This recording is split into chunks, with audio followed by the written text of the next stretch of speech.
नमस्कार साथियों, मैं हूं आराधना श्रीवास्तव और आज आपके लिए लेकर आई हूं लेखिका मालती जोशी की कहानी मन दर्पण। कहानी आपको कैसी लगी? ये कहानी सुनने के बाद मुझे अवश्य बताइएगा। और अगर अभी तक आपने सब्सक्राइब नहीं किया है तो मेरे यूट्यूब चैनल सुने कहानी नई पुरानी इसको अवश्य सब्सक्राइब करें और कहानी सुनने के पढ़ने के शौकीन अपने साथियों के साथ अवश्य शेयर भी करें। तो प्रस्तुत है कहानी मन दर्पण। मेरी ड्रेसिंग टेबल पर रखा हुआ वह लाल डिब्बा बार बार मुझे इशारा कर रहा था। ये उसे जानबूझकर वहाँ छोड़कर बाथरूम में घुस गए थे। वहाँ से निकलने के बाद चाय पीते हुए ये कुछ देर प्रतीक्षा करते रहे। फिर खुद ही बॉक्स मेरे आगे बढ़ाते हुए बोले, साक्षी का सेट देखा? कैसा लगा? मैंने उचटती सी निगाह डाली। उदासीन भाव से कहा, अच्छा है। साक्षी को पसंद आया? अभी उसने देखा कहाँ है, पहले माँ को दिखाना है। शालू, तुम माँ को दिखा लाओ ना, उसे अच्छा लगेगा। ये शुभ काम आप ही करें, मैंने तुनक कर कहा। मुझ पर ज़बरदस्ती शहादत न थोपें। वे कुछ देर एकटक मुझे देखते रहे, फिर धीरे से बोले, शालू, मैंने तुम पर ज़बरदस्ती नहीं की। तुम्हारे हाँ कहने के बाद ही मैंने तुम्हारी चीज़ में हाथ लगाया था। अगर कोई ज़बरदस्ती हाँ कहलवाना चाहे तो कहना ही पड़ता है। मैं सोच रहा था तुमने खुशी खुशी हाँ की है। हाँ, खुश तो मैं थी ही। पिछले 6 सालों में मुझे एक छल्ला भी बनवा कर नहीं दिया। ले देकर शादी में एक चीज़ चढ़ाई थी तो वह भी वापस ले ली। इससे ज़्यादा खुशी की बात क्या होगी? मैं जानता हूँ शालू कि मैं अब तक तुम्हें कुछ नहीं दे सका।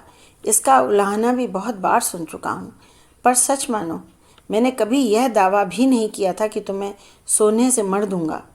तुम्हारे पिताजी के सामने मैंने सारी स्थितियां स्पष्ट कर दी थीं। मुझे पता था पापा यहाँ से अभिभूत होकर लौटे थे। बार बार कह रहे थे, लड़का होनहार है, प्रतिकूल परिस्थितियों में भी उसने राह बनाई है। उच्च शिक्षा प्राप्त करके इतनी छोटी सी उम्र में ही इतना बड़ा मुकाम हासिल किया है, आगे भी बहुत तरक्की करेगा।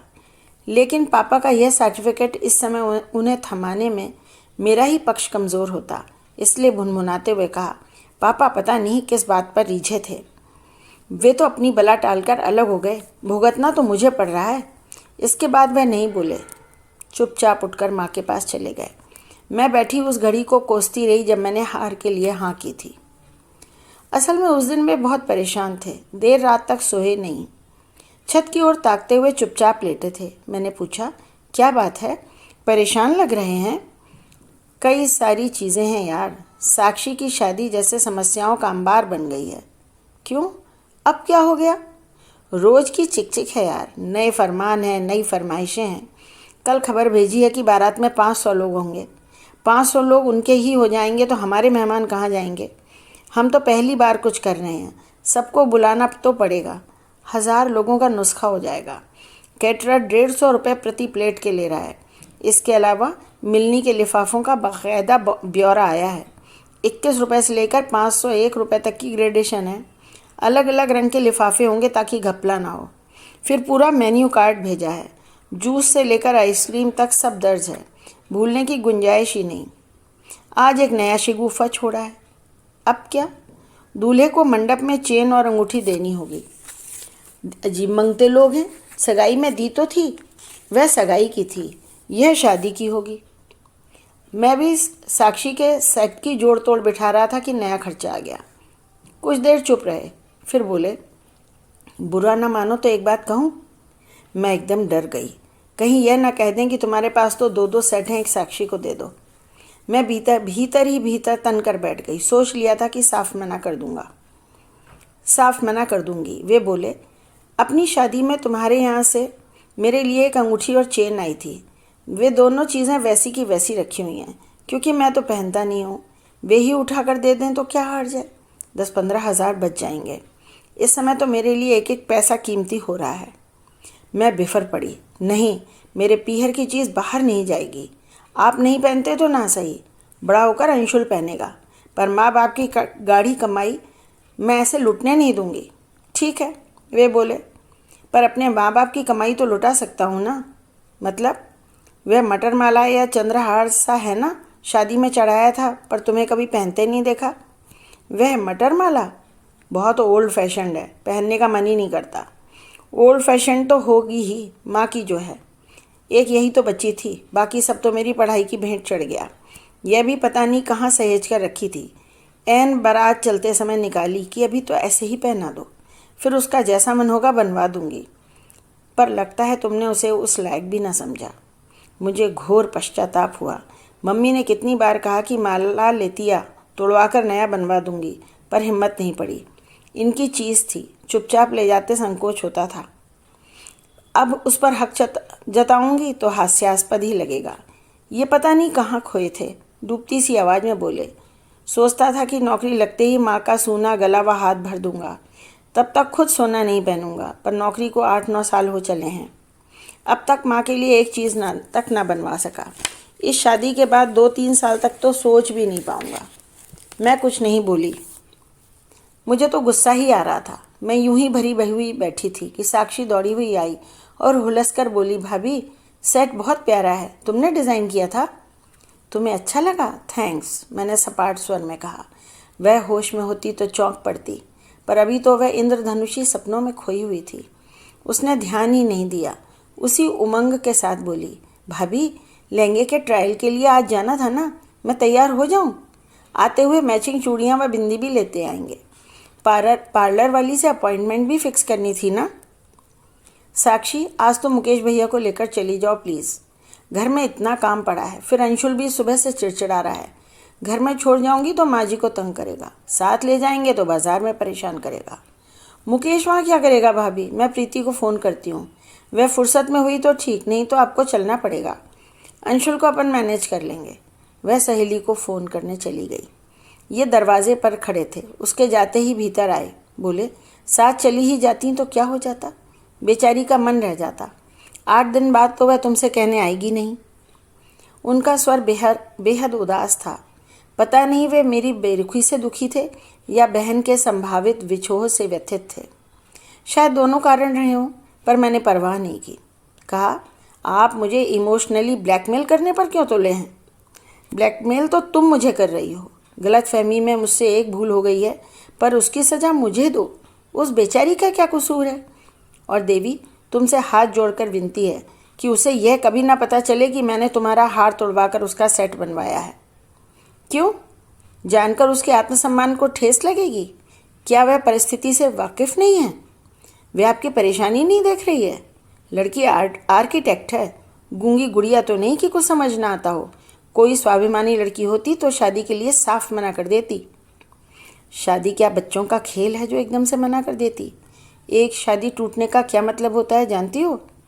व्यावहारिक पक्ष छोड़ भी दिया जाए तो दूसरी तरह से सोचो, संबंधों का भावनात्मक पक्ष भी होता है। सगाई को 6 महीने हो चले हैं, एक ही शहर में हैं, 20 बार मिले हैं। दोनों के मन भी इस बीच आपस में जुड़े होंगे। उन्हें अलग करना क्या इतना सहज है? उसके ससुराल वाले दुनिया से अलग तो कुछ भी नहीं कर रहे। हर शादी में कमोबेश यही सब होता है। अब वह हम पर भारी पड़ रहा है, यह बात अलग है। ठीक है, आज से मैं आपकी किसी बात में दखल नहीं दूंगी। आप भी मुझसे ज़्यादा आशा नहीं रखेंगे। जो मेरा कर्तव्य है वह मैं पूरा करूंगी, इससे ज़्यादा कुछ नहीं, बस। उसी दिन से मेरा असहयोग आंदोलन प्रारंभ हो गया। शादी को 8 ही दिन बचे थे। घर में मैं अकेली बहू थी। माँ दिन में 10 बार मुझसे कुछ ना कुछ पूछती। मैं, जैसा आप ठीक समझें या जैसा आप चाहें, जैसे जुमलों में उत्तर देती। पहले तो वैसे शालीनता समझी, पर जब मैं साक्षी के साथ भी वैसे ही पेश आने लगी तो वे सतर्क हुई। बोली, महेश क्या बात है, बहू उखड़ी उखड़ी लग रही है। ये बोले, माँ इस समय तुम सिर्फ साक्षी पर ध्यान दो, हमें हमारे हाल पर छोड़ दो। इतनी जिम्मेदारी आने से शालू क्या मैं भी बौखला गया हूँ। शादी के बाद सब ठीक हो जाएगा। लेडीज संगीत के दिन घर में खूब रौनक लगी रही। अड़ोस पड़ोस दूर पास के रिश्ते की सारी औरतें आईं और खूब बन संवर कर आईं। साक्षी की सहेलियों ने तो फैशन परेड ही कर डाली थी, लेकिन मैं वैसे ही घूमती रही। माँ जी ने 2 बार टोका तो साड़ी बदल ली। वे बोली, कुछ पहन तो लेती। पहने तो हूँ, मंगलसूत्र है, चूड़ियाँ हैं, अंगूठी हैं, टॉप्स हैं, और क्या पहनूँ? ये तो तुम रोज ही पहनती हो, कुछ और पहन लो ना। ठीक है माँ जी, अब यहाँ किसे दिखाना है। कहते हुए मैं रसोई में घुस गई और पूरे समय वहीं बनी रही। बाद में साक्षी मुंह फुलाकर बोली, भाभी मेरे लिए तुम एक गीत नहीं गा सकती थी? पूरा दिन किचन में घुसी रही। अरे किचन में भी तो कोई चाहिए था, नहीं तो माँ जी कैसे एंजॉय कर पाती। माँ जी ने कितना एंजॉय किया होगा वही जाने। भात लेकर भाभी आई थी। भाई साहब तो विदेश सेवा में थे, हमेशा की तरह बाहर ही थे। भाभी ही नूपुर और नीलेश को लेकर आई थीं। खूब अच्छा सामान लाई थीं। माँ जी के लिए कोसा की साड़ी और चांदी का गिलास, दोनों भाइयों के लिए सूट लेंथ, साक्षी के लिए बनारसी साड़ी और सोने के झुमके, मेरे लिए बनारसी साड़ी और मोतियों का सेट। यह सेट देखकर मैंने हुलसते हुए कहा, भाभी यह आपने अच्छा किया, कम से कम कुछ पहनने को तो हो गया। इन्होंने दबी जुबान से कहा भी, क्यों? मेरी इज्जत उतारने पर तुली हो, पर मैंने ध्यान ही नहीं दिया। शादी में वही सेट पहने रही। भाभी ने कहा भी, शालू तुम्हें सेट पसंद आया? यह देखकर खुशी हुई, पर अब रिसेप्शन में कुछ तुम दूसरा पहन लो। मैंने कहा, नहीं भाभी, मेरे क्रीम कलर के लहंगे के साथ ये मैच कर रहा है। मेरी जिद देखकर भाभी का माथा ठनका। धीरे से फुसफुसा कर बोली, मैं अपना निकाल दूं, पहनोगी? पर मैं अपनी जिद पर अड़ी रही। शादी सानंद संपन्न हो गई। सुबह 6 बजे साक्षी की विदाई हुई। जाते जाते फूट फूट कर रोई। मेरे गले लगकर बोली, भाभी मुझसे पता नहीं कहाँ क्या गलती हो गई, पर मुझे माफ़ कर देना और माँ का ख्याल रखना। उस क्षण तो मेरी भी आंखें भर आईं, पर सब कुछ समेटने के लिए ये तो कुछ दोस्तों के साथ हॉल पर ही रुक गए थे। बाकी हम सब 8 बजे घर लौट आए। सब रात भर के जगह थे, जिसे जहाँ जगह मिली सो गया। मैंने महाराजन को दोपहर के खाने का मेन्यू समझा दिया और भाभी को लेकर कमरे में आ गई। आपसे तो ढंग से बात ही नहीं हो पाई भाभी, फिर शाम को तो आप चली ही जाएंगी, आइए थोड़ी देर बैठते हैं। कहते हुए मैंने दरवाजे में चिटकनी लगा दी। फिर मैंने अलमारी से दोनों सेट निकालकर उनके हाथ में दिए और कहा, भाभी ये चीज़ें मम्मी को संभलवा देना, मैं यहाँ रखना नहीं चाहती। भाभी बोली, सेट सलामत थे ना, फिर पहने क्यों नहीं? मैं तो पता नहीं क्या समझ बैठी थी। तभी दरवाजे पर दस्तक हुई। खोलकर देखा मुकेश था। उसकी आंखें जागरण और रोने से लाल हो रही थीं। चेहरा एकदम सूख गया था। रुआंसा होकर बोला, भाभी माँ को समझाओ ना, बहुत रो रही हैं। मैंने कहा, उन्हें रो लेने दो भैया, ये रुलाई उन्होंने पता नहीं कब से रोक रखी है। साक्षी के सामने वे मन पर काबू किए रहीं। अब उन्हें जी भर कर रो लेने दो, हल्की हो जाएंगी। बार बार कह रही हैं कि मेरी बेटी बहुत दुखी मन से गई है। खुशी खुशी कौन लड़की विदा होती है भला? शादी में सब लड़कियां रोती हैं। अब शाम को आएगी तब देखना कैसे खिला खिला चेहरा लेकर आएगी। शाम को दीदी आ रही हैं? हाँ, वे लोग सुबह गोवा जा रहे हैं ना। इतनी सुबह आना नहीं हो पाएगा, इसलिए शाम को माँ से मिलने आएगी। मैंने जमाई बाबू को बता दिया था कि बिना मिले मत जाना। मुकेश गया तो मैंने दरवाज़ा बंद कर लिया। भाभी बोली, शालू थोड़ी देर को चली ही जाती, माँ जी को सांत्वना मिल जाती। मैं क्या सांत्वना देती भाभी, पूरा घर मेरे कारण ही तो दुखी है। फिर भाभी को मैंने पूरी रामायण सुना दी। वह गंभीर होकर सुनती रही। फिर बोली, शालू यह ठीक नहीं है, तुमने ज़्यादती कर दी, छोटी सी बात का इतना बड़ा इशू बना दिया। ये छोटी सी बात है भाभी? 6 साल में एक छल्ला बनवा कर नहीं दिया और उल्टे मुझसे मेरी चीज़ मांग ली, गुस्सा नहीं आएगा? गुंजाइश नहीं रही होगी, नहीं तो किस पति का मन नहीं होता। महेश जी पर जिम्मेदारियां भी तो कितनी हैं। तो शादी करने की इतनी जल्दी क्या थी, आराम से करते। वे हमारे दरवाजे नहीं आए, हम ही बार बार उनकी चौखट पर गए थे। शिकायत तो तुम्हें अपने माँ बाप से होनी चाहिए। मुझे हमेशा यही तो आश्चर्य लगता रहा कि पापा मम्मी आखिर क्या देखकर रीझे थे। देखो, पापा जी तो लड़के पर रीझे थे, बार बार कह रहे थे कि लड़का तो बहुत होनहार है, बहुत तरक्की करेगा। पर असली मोहर तो मम्मी जी ने ही लगाई थी। तुम्हें तो मालूम ही है, उनकी मर्जी के बिना उस घर में पत्ता भी नहीं हिलता। और मम्मी जी का क्या उसूल है जानती हो? बेटी छोटे घर में दो ताकि उसका दबदबा बना रहे, बहू छोटे घर से लाओ ताकि उस पर दबाव बना रहे। 2 दिन से देख रही हूँ, जिस तरह निर्द्वंद्व व आक्रामक होकर राज कर रही हो, उसे देखकर लगता है कि मम्मी जी की थ्योरी सही है। पर भाभी आपका घर तो छोटा नहीं था, बल्कि हम लोगों से सवाया ही था। लेकिन रूप गुण शिक्षा दीक्षा में मैं तो तुम्हारे भाई के समकक्ष नहीं थी ना। और ये बात इतनी बार इतनी तरह से सुनाई गई कि मैं कभी सिर ही नहीं उठा सकी। मम्मी जी के तो दोनों हाथों में लड्डू थे, दान दहेज भी खूब मिला और बहू भी दब कर रही। पति विदेश सेवा में है, पर मैं तो यहाँ देश में ही सड़ रही हूँ। पहले मम्मी पापा की तबीयत का बहाना था, अब बच्चों की पढ़ाई का। आधी जिंदगी तो यूं ही निकल गई। भाभी ने सांस भरते हुए कहा। सुनकर बहुत बुरा लगा। कहा, सॉरी भाभी, इस ओर कभी हमारा ध्यान गया ही नहीं। यह बात तुम्हारे ध्यान देने की थी ही नहीं, उसे भूल जाओ। अब जो मैं बता रही हूँ उसे ध्यान देकर सुनो। मैं शायद यह बात कभी नहीं बताती, पर आज ज़रूरत महसूस हो रही है। बताइए। मेरी शादी में लड़के वालों की ओर से, लड़के वाले मतलब हमारे यहाँ से? मैंने चौंक कर पूछा। हाँ, तुम्हारे यहाँ से एक खास हिदायत आई थी कि बर्तनों पर नाम न डाला जाए। आज्ञा का पालन किया गया। माँ ने दामाद के लिए 5 चांदी के बर्तन भेजे थे, थाली, 2 कटोरियाँ, ग्लास, चम्मच। पर जानती हो, माँ के दामाद ने उसमें एक दिन भी खाना नहीं खाया। क्यों? क्योंकि वे बर्तन तुम्हारी माँ के दामाद के लिए सहेज कर रख दिए गए थे। मुझे शादी में मिला वह चांदी का थाल याद आ गया, जिसे देखकर मेरे ससुराल वालों की आंखें खुली रह गई थीं। भाभी आगे बता रही थीं, बारातियों के स्वागत के लिए 51 चांदी के गिलास मांगे गए थे। शादी में केवल 30 ही दिए गए। बताया गया कुछ बड़े बुजुर्ग बुढ़ापे के कारण नहीं आ पाए हैं, उन्हें घर पर दिए जाएंगे। वे 21 गिलास अपना नाम खुदवा कर तुम्हारी शादी में बारातियों को दिए गए, जबकि यहाँ से मांग भी नहीं थी। शादी में मेरे दोनों भाई आए थे, उन्होंने गिलास पहचान लिए थे, पर उस समय क्या कहते? आपको भाई साहब से कहना तो था। तुम्हारी मम्मी के सामने तुम्हारे भाई साहब ने कभी मुंह खोला भी है? पापा जी तक को तो वो चुप करा देती हैं। खैर, आगे सुनो। शादी में मुझे 5 सेट मिले थे। 2 माँ ने दिए थे, 1 मौसी ने, 1 मामा ने, 1 पिताजी के दोस्त ने दिया था। उनकी बेटी नहीं थी, इसलिए उन्होंने मुझे ही बेटी माना हुआ था। आपके पास कंगन भी तो बहुत सारे थे, 3-4 जोड़ी तो होंगे। हाँ, 3 भाइयों में 1 बहन थी मैं, और IFS दूल्हा मिल रहा था। मेरे घर वालों ने जी खोल कर खर्च किया था। मेरे रिश्तेदारों ने खुले मन से उपहार दिए थे। शादी के बाद मैंने सारे जेवर मम्मी जी को सौंप दिए थे। 30 त्योहार पर या शादी ब्याह पर वे ही निकाल कर देती थीं और बाद में वापस रख देती। अब तक वही क्रम चल रहा है। आपने अपने लिए एक और लॉकर क्यों नहीं लिया? मम्मी ने मुझे तो शादी के तुरंत बाद ही यहाँ ही एक लॉकर ले दिया था। बहू व बेटी के लिए आचार संहिता अलग अलग होगी उनकी। मुझे तो अब तक वही निकाल कर देती हैं। शादी के 3-4 साल बाद समझ में आया कि मम्मी जी अदल बदल कर चीज़ें देती हैं। गुप्ता अंकल वाला सेट कभी नहीं दिखा, उसे देखा ही नहीं। संकोचवश पूछ भी नहीं पाई, सेट दोबारा कब देखा जानती हो? भाभी को आगे कुछ कहने की ज़रूरत ही नहीं पड़ी। बिना कहे ही मैं समझ गई और शर्म से गड़ गई। दोनों सेट उनके आगे रखते हुए मैंने कांपती आवाज़ में कहा, भाभी, इनमें से कौन सा सेट आपका है? आप रख लीजिए, मम्मी को पता भी नहीं चलेगा। पागल हुई हो? दी हुई चीज़ वापस लूँ? तो इसे मेरी तरफ से नूपुर का उपहार समझ कर ले लीजिए। नूपुर को उपहार उसकी शादी में देना। अभी चुपचाप बैठो, भाभी ने डांटते हुए कहा।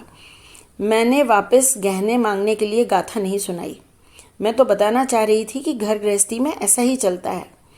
चाहिए तो यह था कि तुम अपने पति की परेशानियों को खुद समझती, खुद ही पेशकश करती, पर तुम्हें वे संस्कार मिले ही नहीं हैं। तुम अपनी माँ की तरह तानाशाह हो, जबकि महेश जी अपनी माँ की तरह सौम्य व शालीन हैं। दोनों घरों के तरीकों में कितना फ़र्क है तुम खुद देख लो। तुम्हारी अनुमति के बिना उन्होंने घर की चीज़ को भी हाथ नहीं लगाया। इसे कहते हैं सज्जनता। दुख तो यही है कि तुमने उनका मोल नहीं समझा, खुद भी दुखी हुई और सबको दुखी कर दिया। पश्चाताप में डूबी मैं सिर झुकाए बैठी रही। भाभी के सामने सिर उठाते संकोच हो रहा था। अब उठो, घर गृहस्थी देखो, आराम बहुत हो गया। भाभी ने मुझे टोक दिया तो मैं तंद्रा से जागी। रसोई में जाकर वहाँ का जायज़ा लिया, फिर घर में देखा। माँ जी कहीं नज़र नहीं आ रही थीं। बाकी लोग अलसाए से उठ बैठे थे और खाने की प्रतीक्षा कर रहे थे। आंगन में झांक कर देखा, एक झलंगी सी खटिया पर माँ जी बैठी हुई थीं। अगल बगल बेटे चुपचाप गमगीन। मैं कुछ शर्म असमंजस में रही, फिर दंदानाती हुई वहीं पहुँच गई। इस खाट का आज कल्याण ही कर देंगे क्या? मैंने कहा। 2 घड़ी धूप में सुस्ताने लायक भी नहीं रहेगी। और माँ जी आप उठिए तो, थोड़ा सा भी कुछ मुंह में डालिए और मेरे कमरे में जाकर सो रही है, और 4 बजे तक बाहर आने की ज़रूरत नहीं है। चाय लेकर मैं खुद जगाने आऊँगी। शाम को साक्षी मिलने आएगी तो चेहरा फ्रेश लगना चाहिए। मुकेश, तुम्हारी दीदी तो अब चली गई। तुम्हारी बहू के आने तक अब तुम्हें ही मेरा हाथ बटाना है। चलो मेरे साथ खाना लगवाने में मदद करो। 4 बजे से मेहमानों के जाने का सिलसिला शुरू होगा। खाना नहीं हुआ तो तुम्हारे भैया घड़ी भर आराम भी ना कर पाएंगे। कमर में पल्ला खोंसकर मैं रसोई में लौट आ गई। मेरी पीठ पर आंखें नहीं थीं, पर मैं साफ देख रही थी कि मेरा फरमान सुनकर तीनों माँ बेटों के चेहरे पहले तो आश्चर्य से और बाद में संतोष से भर उठे थे। तो साथियों, यह थी कहानी मन दर्पण, लेखिका मालती जोशी। कहानी आपको कैसी लगी मुझे अवश्य बताइएगा।